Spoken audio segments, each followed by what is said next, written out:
जय हिंद साथियों। आज हम इतिहास के बारे में जानेंगे। संस्कृत भाषा में इति प्लस संस्कृत भाषा में इति प्लस हा प्लस आस से मिलकर इतिहास बना है, जिसका अर्थ होता है जो ऐसा घटा था, भूतकाल में घटित घटनाओं या उससे संबंधित व्यक्तियों का वर्णन ही इतिहास है। मानव अपने अतीत के संबंध में जिज्ञासु रहा, अपने निवास स्थलों के समीप निर्मित भवनों, दुर्गों, मंदिरों, तालाबों, बावड़ियों आदि पुरातात्विक सामग्री के अवशेषों से वह अपनी प्राचीनतम का अनुमान लगाता है। इतिहास के अध्ययन से हमें मानव के कृत्रिम विकास की जानकारी मिलती है। इतिहासकार प्राचीन काल की जानकारी के लिए कुछ निश्चित साधनों की मदद लेते हैं। ये साधन उस काल के औजार हो सकते हैं, जीवाश्म हो सकते हैं, पात्र हो सकते हैं, भोजपत्र हो सकते हैं, आभूषण, इमारतें, सिक्के, अभिलेख, चित्र, यात्रियों द्वारा लिखे गए यात्रा विवरण तथा तत्कालीन साहित्य आदि हैं। इस साधनों को इतिहास जानने के स्रोत कहते हैं, जिन्हें मुख्य रूप से देखते हैं दो वर्गों में बांटा जा सकता है: पुरातात्विक स्रोत और साहित्यिक स्रोत। पुरातात्विक स्रोत में शिलालेख, जैसे पढ़ते हैं शिलालेख, पत्थरों पर खोद कर लिखी गई बातों को शिलालेख कहते हैं।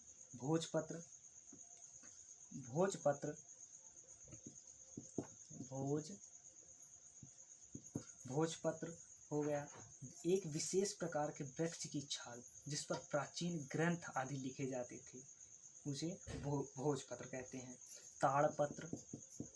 ताड़पत्र भी जानते हैं। ताड़पत्र किसे कहते हैं? ताड़ वृक्ष के पत्तों पर रंग या स्याही पर लिखी गई बातों को ताड़पत्र कहते हैं। ताम्रपत्र, तांबे के पत्तों पर खोद कर लिखी गई बातों को, तांबे के पत्रों को ताम्रपत्र कहते हैं। जीवाश्म किसे कहते हैं? जीवाश्म प्राचीन जीव, मनुष्य, जानवरों की हड्डियों जो पाषाण के रूप में परिवर्तित होना प्रारंभ हो जाती है, उसे जीवाश्म कहते हैं। अधिकांश शिलालेख संस्कृत भाषा, प्राकृत, पाली एवं तमिल भाषा में हैं तथा ब्रह्म लिपि में लिखे गए हैं, इसलिए इन्हें सभी लोगों को इसे पढ़ना कठिन है, लेकिन कुछ लिपि शास्त्री इन्हें पढ़ लेते हैं। मानव को जब लिपि का ज्ञान नहीं था, तब उस समय वे चित्रों के माध्यम से अपनी बातों शिलाओं पर चित्रित करते थे। इन चित्रों को शैल चित्र कहते हैं। मध्य प्रदेश में भोपाल के पास भीमबेटका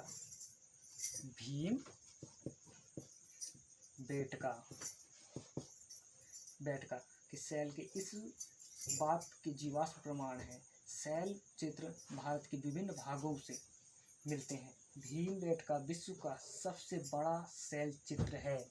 भीमबेटका विश्व का सबसे बड़ा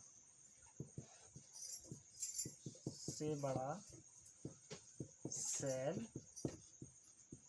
चित्र स्थल है। यहीं पे शैल चित्र मिलते हैं। इसकी खोज पद्मश्री डॉक्टर वी श्री वकंडकर ने की थी। इसकी खोज किसने की थी? डॉक्टर वी श्री वकंडकर ने की थी।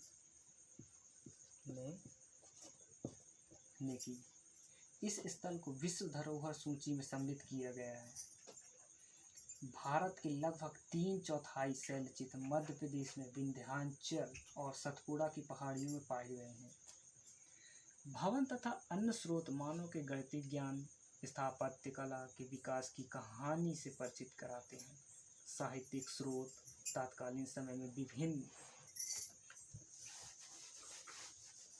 साहित्यिक स्रोत के बारे में अपन जानते हैं।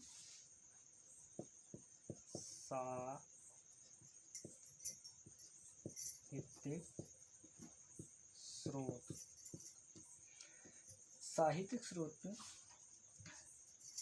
तत्कालीन समय की विभिन्न बातों पर प्रकाश डालते हैं। प्राचीन समय में ग्रंथ जैसे वेद, पुराण, रामायण, महाभारत, साहित्य और आदि उस प्रकार समय के समाज के नगरों के रीति रिवाज, संस्कृति के बारे में प्रकाश डालते हैं। प्राचीन काल में भवन, महल, मंदिर, मस्जिद, चर्च, किले, बावड़ी आदि हमें उस समय की कला, संस्कृति, समृद्धि, धार्मिक, सामाजिक, राजनीतिक स्थिति की जानकारी देते हैं।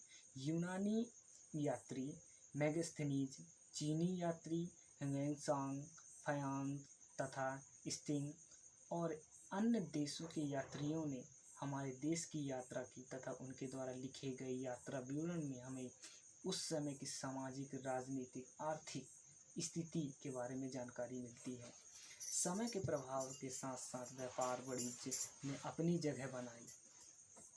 व्यापारी एक स्थान से दूसरे स्थान पर गए, आपसी मेल मिलाप हुआ, लेन देन बढ़ा, संस्कृति का परिवर्तन क्रम से हुआ, भाषा और लिपि एक स्थान से दूसरे स्थान पर गई, तब विभिन्न भाषाओं के मिश्रण से नई भाषाओं का जन्म हुआ, जीवन के क्षेत्रों में परिवर्तन शुरू होकर जीवन के मूल्यों में परिवर्तन शुरू हुआ।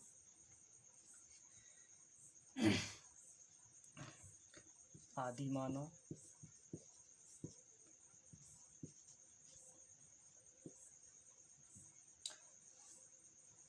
मानव के लाखों वर्ष पूर्व इस पृथ्वी का मानव का जन्म हुआ था। पहले मनुष्य 4 पैरों पे चलता था, वह जंगलों में रहता था, पेड़ों की जड़ें, पत्तियां, फल फूल इत्यादि खाता था। कुछ लोग जानवरों को मारकर उनका कच्चा मांस खा जाता था, वस्त्र नहीं पहनता था, वो घूमता रहता था।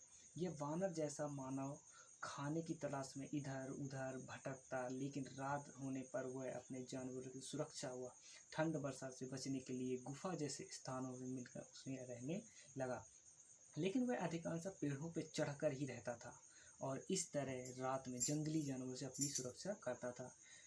जब उसने ऊंचाई पर लगे पेड़ों को में फलों को देखा, तब उसे तोड़ने के लिए वह धीरे धीरे अपने शरीर को संकुलित करते हुए 4 की बजाय 2 पैरों का प्रयोग करने लगा। इस प्रकार उसके 2 हाथ स्वतंत्र हो गए, जिससे उपयोग पर धीरे धीरे किसी चीज को खोदने, पकड़ने व उठाने के लिए उपयोग में लाने लगा। इस तरह वह 2 पैरों का उपयोग कर चलने और हाथों का उपयोग काम करने के लिए करने लगा। इस तरह मनुष्य में धीरे धीरे शारीरिक परिवर्तन होते गए। जैसे जब वह पैरों पर खड़ा होने लगा तो अधिक दूर तक देखने लगा, आसपास की चीज़ों को देखते हुए पूरे शरीर को घुमाने के बजाय गर्दन घुमाने लगा। हाथों का प्रयोग पेड़ों की टहनियाँ पकड़कर फल तोड़ने, खाना लाने, खाना खाने के लिए करने लगा। इस तरह वह पीठ में बल सोने लगा। इस प्रकार शारीरिक परिवर्तनों के साथ साथ मानव की सोचने की शक्ति भी तेजी से विकसित होने लगी। इससे स्पष्ट रूप से रोने व हंसने की आवाज़ में भी अधिक स्पष्टता आती गई। निरंतर आते परिवर्तनों के द्वारा अब मनुष्य अपनी मूलभूत आवश्यकताओं जैसे भोजन, आवास, सुरक्षा के बारे में भी सोचने लगा। भोजन की तलाश में घूमते घूमते रहने के साथ साथ वह भोजन इकट्ठा करने को भी लगा और जंगल में जानवरों के बचाव के लिए लकड़ी, जानवरों की हड्डी, सींगों, धारदार नुकीले पत्थरों का उपयोग करने लगा। आज के लाखों वर्ष पुराने मानव को आदि मानव कहते हैं। आदि मानव पत्थरों का प्रयोग जानवरों को शिकार करने, मांस काटने, लकड़ी काटने, कंदमूल काटने, खोदने आदि के लिए करता था। पत्थर को पाषाण भी कहते हैं। पत्थर को पाषाण भी कहते हैं।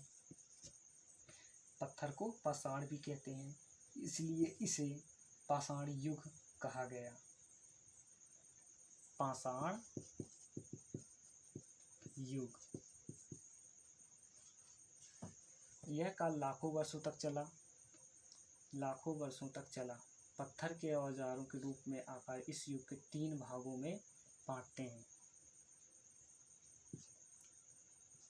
पहला पूरा पाषाण काल।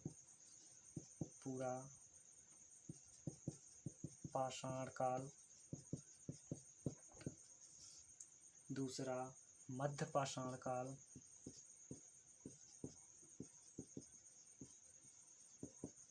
मध्य पाषाण काल। और तीसरा नव पाषाण काल।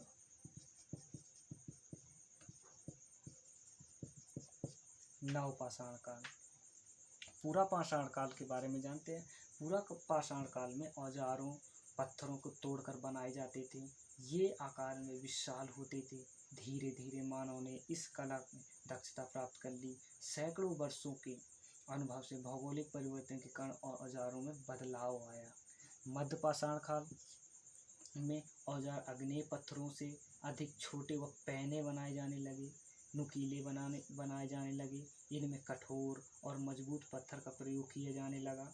इन पत्थरों में की खास बात यह थी कि इनमें चिप्पड़ आसानी से निकाले जा सकते थे।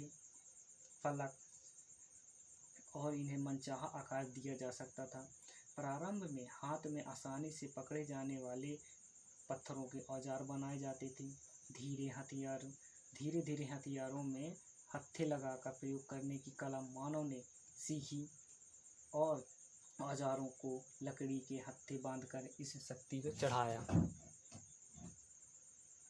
नवपाषाण काल।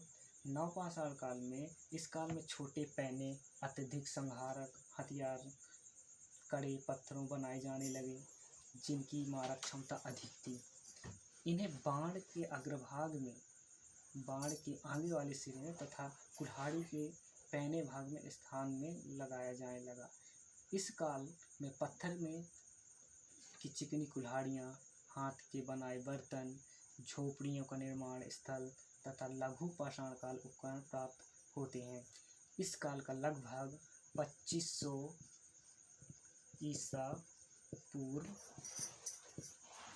ईसा पूर्व माना जाता है। या 2500 ईसा पूर्व माना जाता है। इस काल से सिंधु सभ्यता के विकास का क्रम आरंभ होता है। सिंधु घाटी सभ्यता, सिंधु सभ्यता का आरंभ होता है। आग की खोज। आग की खोज। पहले मनुष्य आग के बारे में नहीं जानता था। जब उसने पहली बार जंगल में सूखी लकड़ियों के आपस में तेज रगड़ खाकर आग लगते हुए पत्थरों के औजारों का निर्माण के दौरान 2 पत्थरों में आपस से टकराने से चिंगारियों को निकलते हुए देखा, तब पहली बार मानव ने 2 पत्थरों के आपस में टकराकर आग उत्पन्न की। यह मनुष्य की पहली सबसे बड़ी उपलब्धि थी। आग के जलते ही आदि मानव बहुत लाभ हुआ।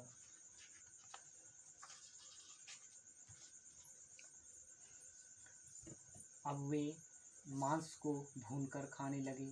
रात के समय आग जलाकर प्रकाश प्राप्त करने लगे। ठंड के समय आग जलाकर गर्मी प्राप्त करने लगे। जंगली जानवर आग से डरते हैं, अतः वे आग जलाकर जानवरों से अपनी सुरक्षा करने लगे। आदि मानव का भोजन की तलाश में घूमता रहता था। थक जाने पर पेड़ों और पहाड़ों की गुफाओं में निवास करता था। पहाड़ों की चट्टानों पर शैल कहते हैं। शैल के निर्मित आश्रय स्थल को इन्हें शैलाशय भी कहते हैं, जिन्हें हम गुफाएं कहते हैं। ये शैलाशय कहीं कहीं तो इतने बड़े हैं कि इनमें 500 व्यक्ति तक बैठकर आश्रय प्राप्त कर सकते हैं। इन्हीं गुफाओं में बैठकर आदि मानव ने अपने दैनिक जीवन की क्रियाओं को चित्रित किया। चूँकि ये चित्र गुफाओं की चट्टानों पे बने हैं, अतः इन्हें शैल चित्र कहते हैं।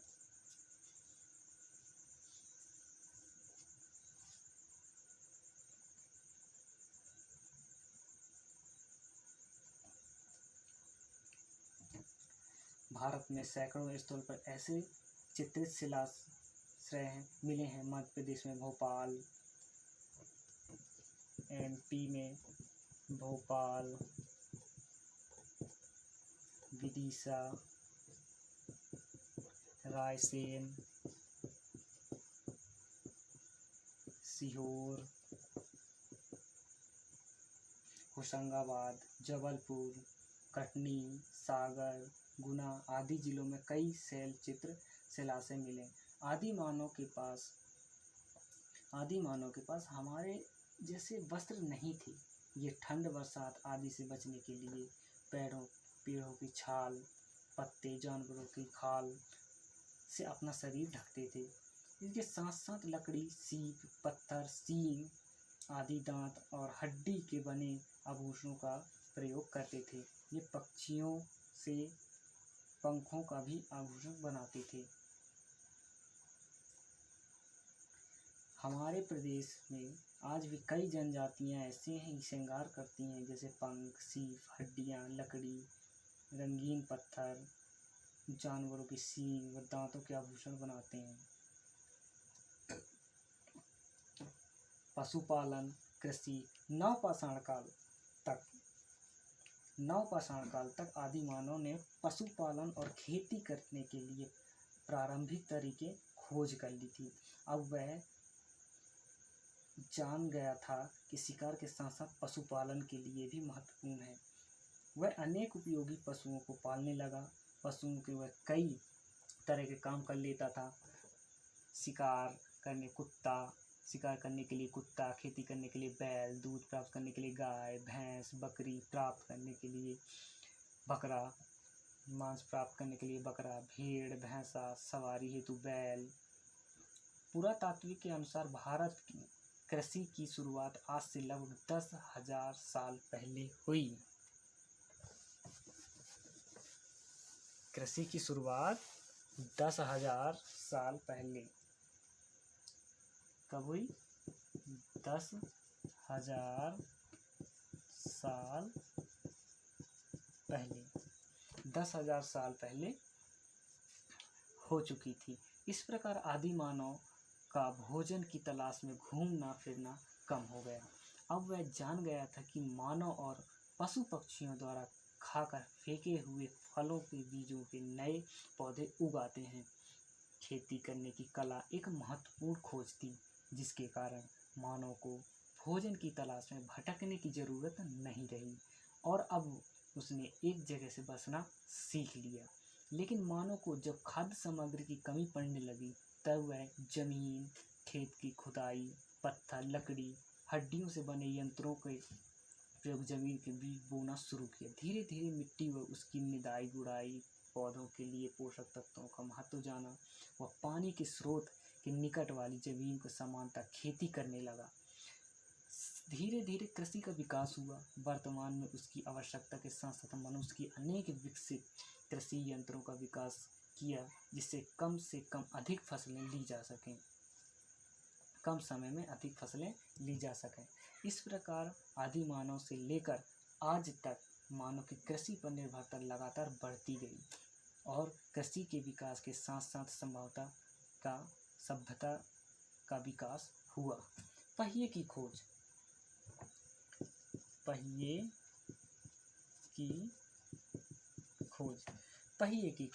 आदि मानव की प्रगति में पहिए की खोज एक महत्वपूर्ण स्थान है और वह खोज उसके जीवन यापन के लिए वरदान साबित हुई। इस खोज से मानव ने बड़ी तेजी से प्रगति की। इस खोज से मानव को कई लाभ हुए, जैसे भारी चीज को एक स्थान से दूसरे स्थान तक ले जाना, गहराई से पानी खींचने के, चाक से मिट्टी बर्तनों का निर्माण, पशुओं द्वारा खींची जाने वाली पशु गाड़ी के निर्माण। इस तरह मनुष्य लगातार प्रगति पर था।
अब जानेंगे हड़प्पा सभ्यता।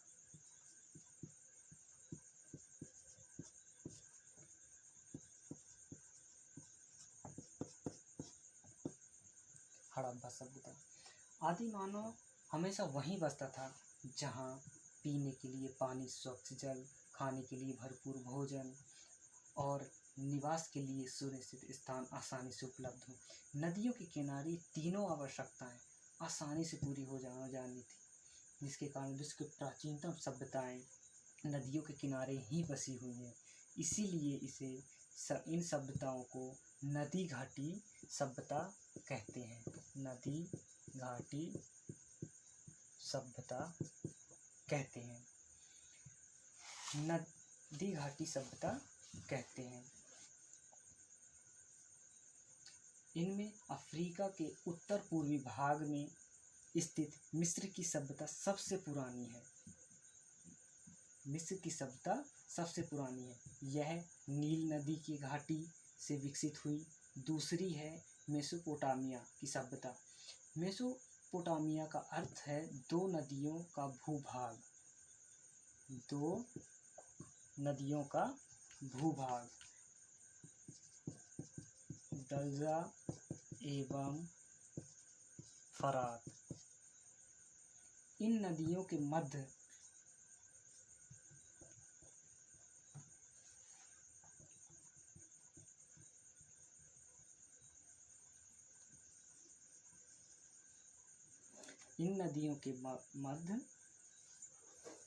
विकसित सभ्यता को मेसोपोटामिया सभ्यता कहलाई। यह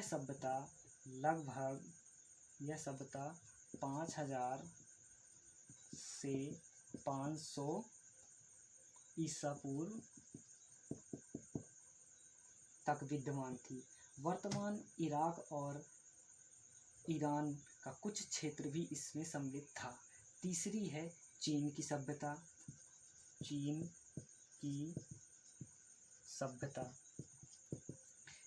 की सभ्यता। इसका उदय हुआंग नदी के तट पर 1750 ईस्वी पूर्व से 220 ईस्वी पूर्व हुआ।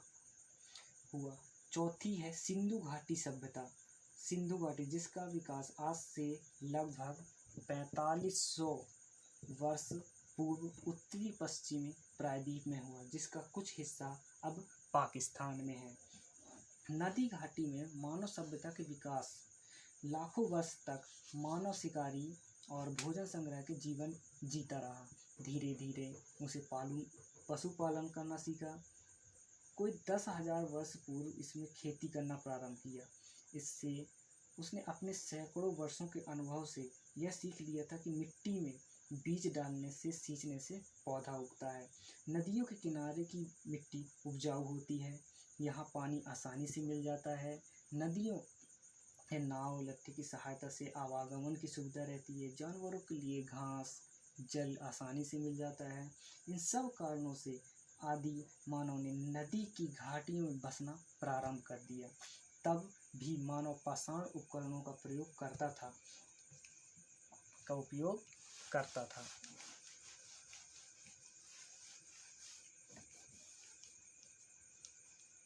लगभग 7,000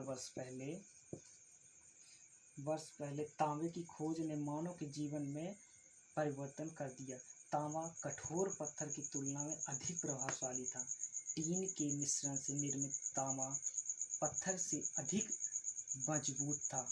तांबे के प्रयोग के कारण मानव पाषाण काल से निकलकर ताम्र पाषाण काल में प्रवेश कर गया। ताम्र काल में नदी घाटी सभ्यता का विकास एक लंबे चौड़े भाग में हुआ। भारत में इस काल की सबसे पुरानी बस्तियां दक्षिण पूर्वी राजस्थान,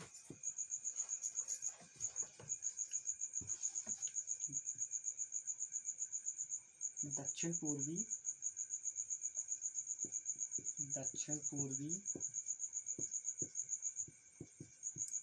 राजस्थान,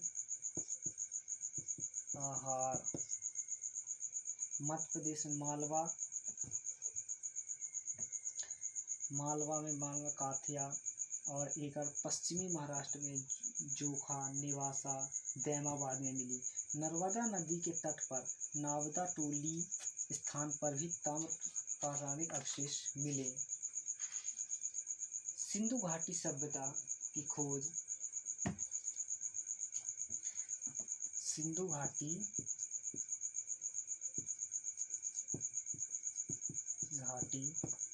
सभ्यता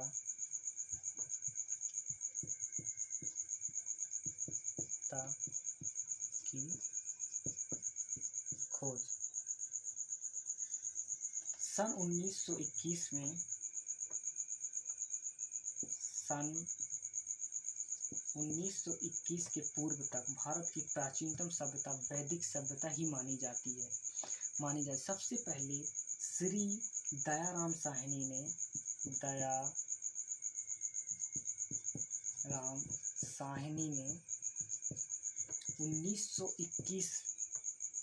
1921 में हड़प्पा में खुदाई आरंभ कर वहां एक नगर भग्नावशेष प्राप्त किए।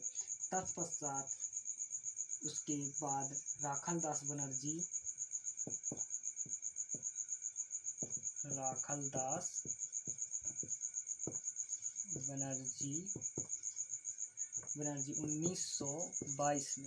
1922 ईस्वी में सिंध प्रांत में लरकाना जिले में बौद्ध स्तूपों की खोज करते हुए कुछ टीलों को खुदवाया तो वहां भूगर्भ में पक्की ईंटें, नालियां, कमरे मिले। इसके बाद तो इस क्षेत्र में 10 वर्षों तक उत्खनन चला। अनेक जानकारियां प्रकाश में आई। इसी बीच राय बहादुर शास्त्री ने और माधव स्वरूप वत्स ने हिमालय के तटवर्ती क्षेत्रों में मानव सभ्यता के प्रमाण खोजे, जिसके आधार पर उत्खनन कार्य प्रारंभ हुआ। खुदाई का कार्य हड़प्पा से शुरू हुआ।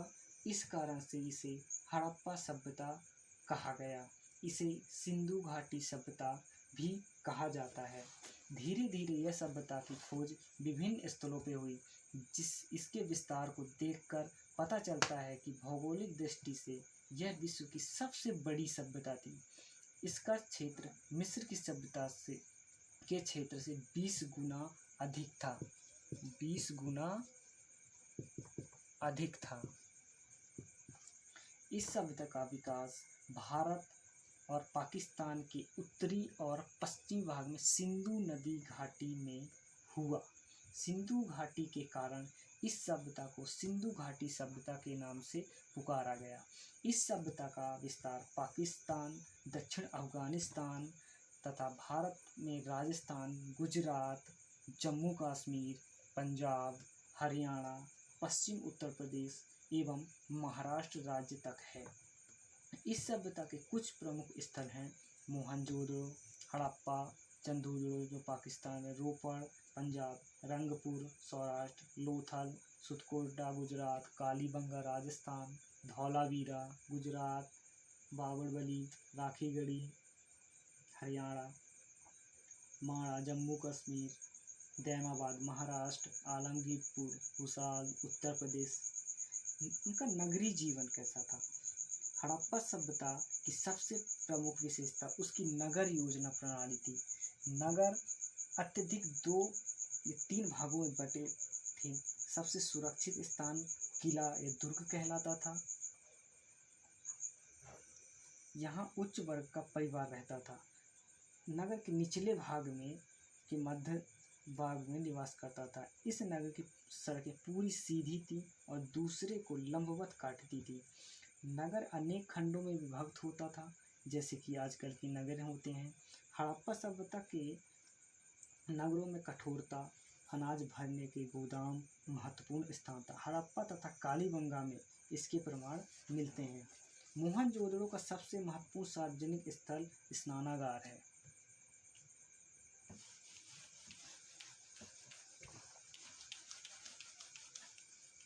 मोहनजोदड़ो का